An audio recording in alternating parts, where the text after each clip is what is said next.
I've been watching the last few days. I've been hearing the speakers up here, mixed emotions.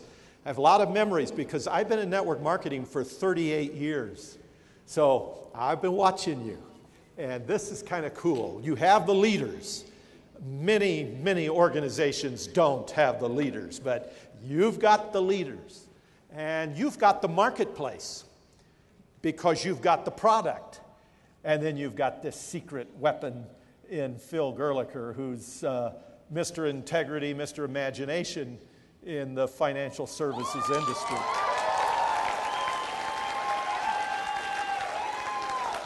So congratulations, that's all pretty cool. But I got to tell you, there's something, I'm just a skeptic. And as I started hearing these speakers this weekend, it brought back the feelings I had when I first got into network marketing, because they would say similar things. They would get up full of dreams, and these are the speakers. You had speakers this weekend who've done it. They're not talking about doing it, they've done it, and they've made money. And in one way or another, almost each speaker would either say it or imply, you can do it too. And, oh, that sent shivers down my spine because as a newcomer to network marketing, I would hear that and I would answer internally, I would answer, yes, I could. Yes, I could. But I won't, because I know me. You know you know your product, you know your company, you know what's going to happen. I know me, and I'm telling you, I'm not going to do it. And I especially remember this one speaker many years ago. He was very dynamic, and he wasn't very impressive. His credentials were not very impressive, and he didn't have a great vocabulary, but he did make a lot of money. And he kept saying, you can make $1 million this year and he named the business. And I'll never forget my feelings when I heard that. I thought, oh, that would be so cool. I would be a great rich guy. I would really be a nice rich guy. I think I could handle the job well. But again, that same overpowering feeling. Not gonna do it. I'm not gonna make $1 million in a year. And when he said, you can, I would say, yes, I can. I know that I can, but I won't. And I had my own reasons. Number one, it's too much work. I mean, I would look at these people and I'd think, sure, they made $1 million in a year. It's fine. They should get $2 million a year for all the work they did. I can't do that kind of work. I have a low threshold of pain. I mean, I just can't hurt that bad. I mean, you got to lift up a CD and then you got to hand it to somebody and follow up. Listen, I tell you the one that kills me when they say, and they get up and they always say this, you got to follow up. No, I don't. No, I don't have to follow up. I won't follow up. I mean, I can't remember. How can you remember something for 48 hours? I mean, I'm the kind of guy, the only way I can mow the lawn is if I sneak up on it. If I have to mow the lawn, I won't mow it. I just can't mow it. I can't get out. It grows and it grows. My wife will say, you better mow the lawn. I say, I know, but I won't. So if I can mow the lawn if I don't have to. I can get a haircut if I don't have to. But if I make an appointment, I can't get a haircut. So I thought, I'm just not made for network marketing. I don't want to do the work. And follow-up, you mean you got to get on a phone and talk? Even sometimes the speaker would say, you don't even have to talk. You just have to get on the phone and say hello and listen. That's all you have to do in a follow-up. And I'd think, that sounds like a lot to me. I mean, I can listen to television, but to listen to a person on a telephone is just so painful. It's just so excruciating. You have to go through all that to be a millionaire. to work like that. It's just, while she was saying Winston Churchill's quote about hell, that reminded me. I would think when I'd see these high achievers in these companies, they do all these things, I think, they went through hell to get that. Of course, they deserve that money. They went through hell for that. It's so much work. And then eventually I came to this conclusion. I'm going to work anyway. It's not fair.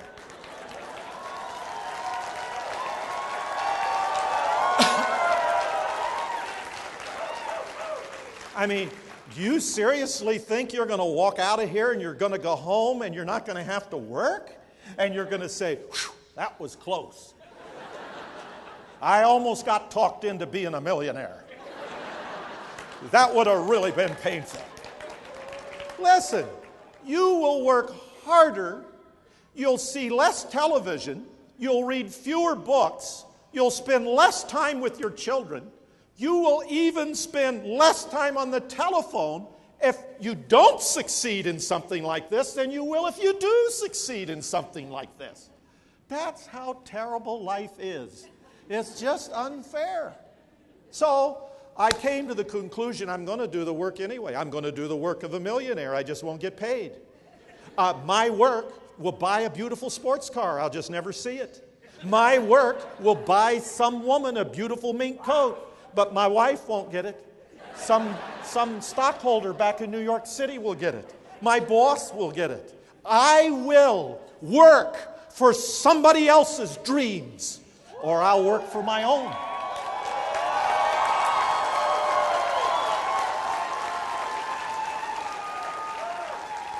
But I will work. And Winston Churchill's right about the hell part. I mean, to be a success, you got to go through hell to be a success. Here's what really gets me. It's so unfair. You got to go through hell to be a failure too. Either way, you got to go through hell. You might as well get something for it. So,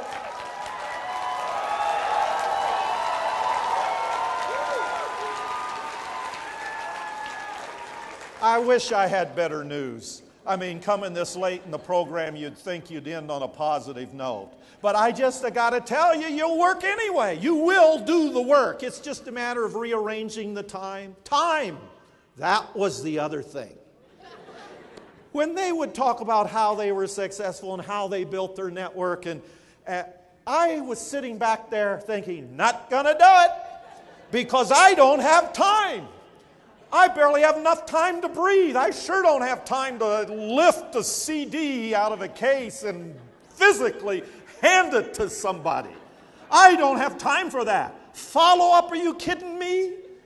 So I just don't have time to be successful. And then I came to this conclusion, and I learned pretty late in life that you give up the thing you want. This is what Buddha taught. This is what Jesus taught. You give up the thing you want. Jesus said, if you try to save your life, you'll lose it. You give it up, you'll find it. It's a complete reverse. It's called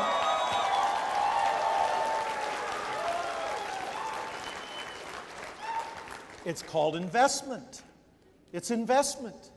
Now, in 1979, this horrible famine hit Cambodia, and the Cambodian people were starving to death. Pol Pot was ruling Cambodia, and he's kind of nutty, and he was a little paranoid, and so he was killing everybody, his own people.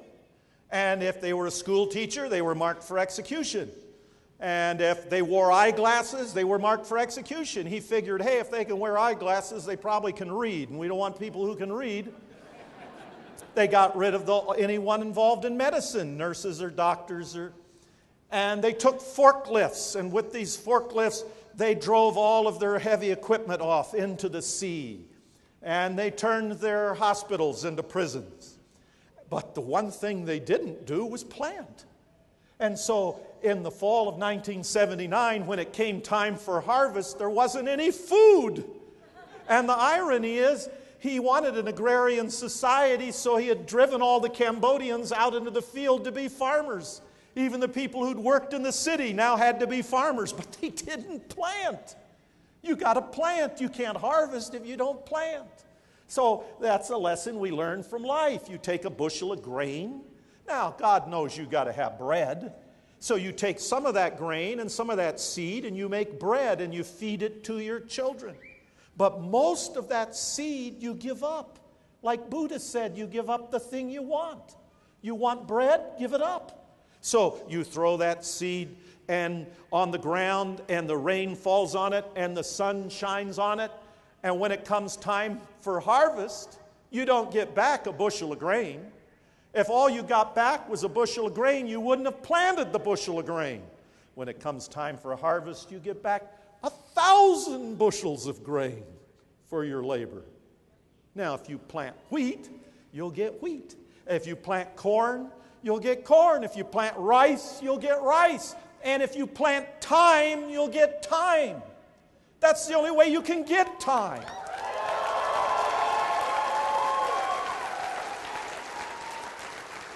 I never had enough time. And I'd come to an event like this, and I think, well, number one, that's a lot of work. Number two, I ain't got the time to do that. You mean I physically got to hand somebody a CD? Where do I get the CD? Oh, it's too much for me. But that's how you get it. You give it up. You hang on to it, you'll lose it. That's the message in the Lord of the Rings, is the power. The more you cling for the ring, the more it'll go away. It'll consume you.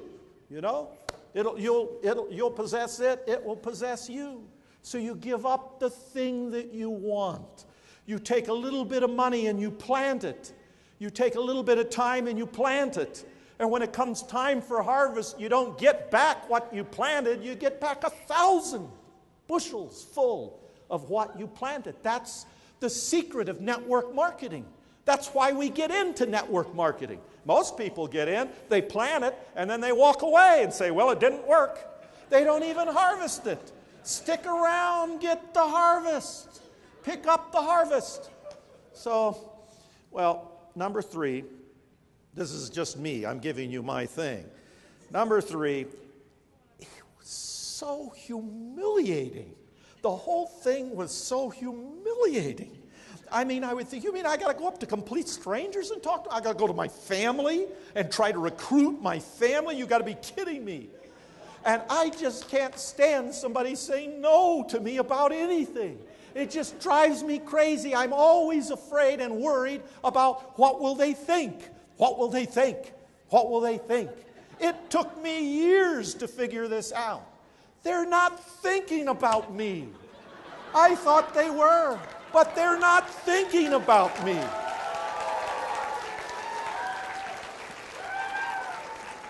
And here's the really sad part. They don't care. They don't care. If I'm successful, they don't care. If I fail, they don't care. If I'm mediocre, they don't care. They don't have a party and say, it's now official, Wead is mediocre. Come on over to our house. We're going to celebrate. They don't care about my life. They don't care who says yes, who says no. They don't care what I drive. All these things. I'm trying to impress people. I mean, we can yell at each other in the family and the phone rings and we'll say, hello? Or we'll be yelling at each other and somebody's at the door. Who's at the door? I don't know who's at the door. And you open the door. Hello? We're real nice to strangers. And we treat each other like dirt. We spend our whole lives trying to impress people who don't like us, who don't care about us, who for $2 would walk right by us. And we give the leftovers to the people who love us. So I thought, hey, maybe it's time for me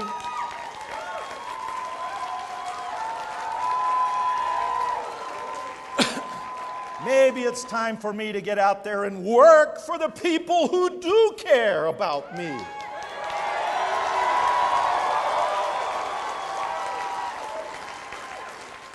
You say, but it's so humiliating. You're giving someone the CD and say, listen to this, listen to this. It's so embarrassing. And then to follow up like you're desperate. Hi. Oh, I just can't. It's so humiliating. Let me tell you something. It's humiliating to be poor too. That's humiliating.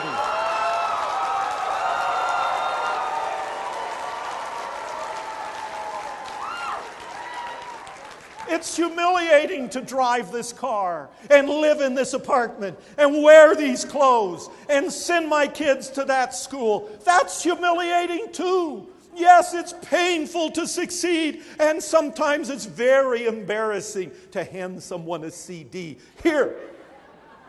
But it's embarrassing to be poor. It's embarrassing to owe money on your credit cards. Don't you get tired of the phone calls? And number 4, I'm being completely honest here this afternoon. This was the big one for me. It's not fair. It's not fair. He worked this hard, but got this reward. She worked this hard, but got that reward. I can't tell you the inequities I saw in network marketing. They had 3 go across. I saw they had 3 go across stage, and we had 6, and we were 6, and they only had 4 of ours go across stage, and they got 3 go across stage. This thing is a crock. How did they get 3? We only got 4.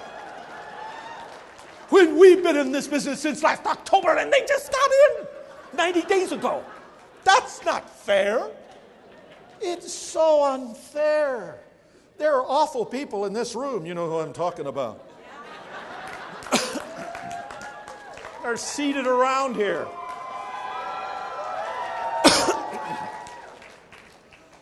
But I kept thinking about that, and I thought, the instinct is, I'll show them I'll be poor. I'll just be poor. That will show them. But I kept thinking about it. Why am I so upset about these people? I didn't know who they were 6 months ago. I didn't even know their names 6 months ago. Now my whole life is committed to destroying them. Why do I want to destroy these people who I didn't even know existed 6 months ago? When I got in 6 months ago, I wanted to make money. Now I just want to destroy them. So I had to keep reminding myself of the fact that I got in this to make some money, not to destroy someone I hadn't even met yet. And if someone had come to me in advance and said, okay, you're going to get in this thing, you can make some money, here's your car, here's your house, this is your paycheck, all of this is yours, but you're going to meet a very creepy person, a very evil person, and this person is going to get all kinds of accolades and all kinds of success, and they won't work as hard as you do. Are you still in? I'm going to say, well, that's my car, that's my house, that's my, I don't even know who this person is yet, right? Yep, you don't even know who he is. Well, yeah, I'm in. I don't care if some other creepy person makes money. It's okay with me. But somehow I'd get in, and it became very important which creepy people got how much creepy money. It wasn't fair. And then I came to this conclusion. The law isn't fair. Academics aren't fair. Sports isn't fair. The IRS isn't even fair.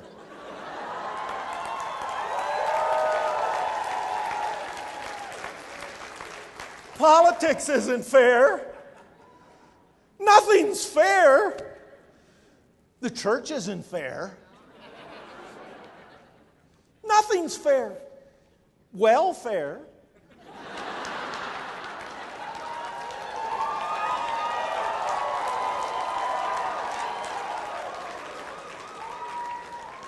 So, would I be willing to accept $1 million a year if I know this creepy person next to me who's no good, filthy, big ego, terrible person next to me is going to get $1.3 million a year? Is that a deal breaker? It was just so tough decision to make. Besides adding to the fact you got to work, which I guess I'd have to do anyway. But the thing about work when you work for somebody else is you have to. What's so hard about work in network marketing is you don't have to. You don't have to. I mean, imagine making yourself do something you don't have to do. What kind of person does that? So, yes, It's not fair. And I came to this conclusion.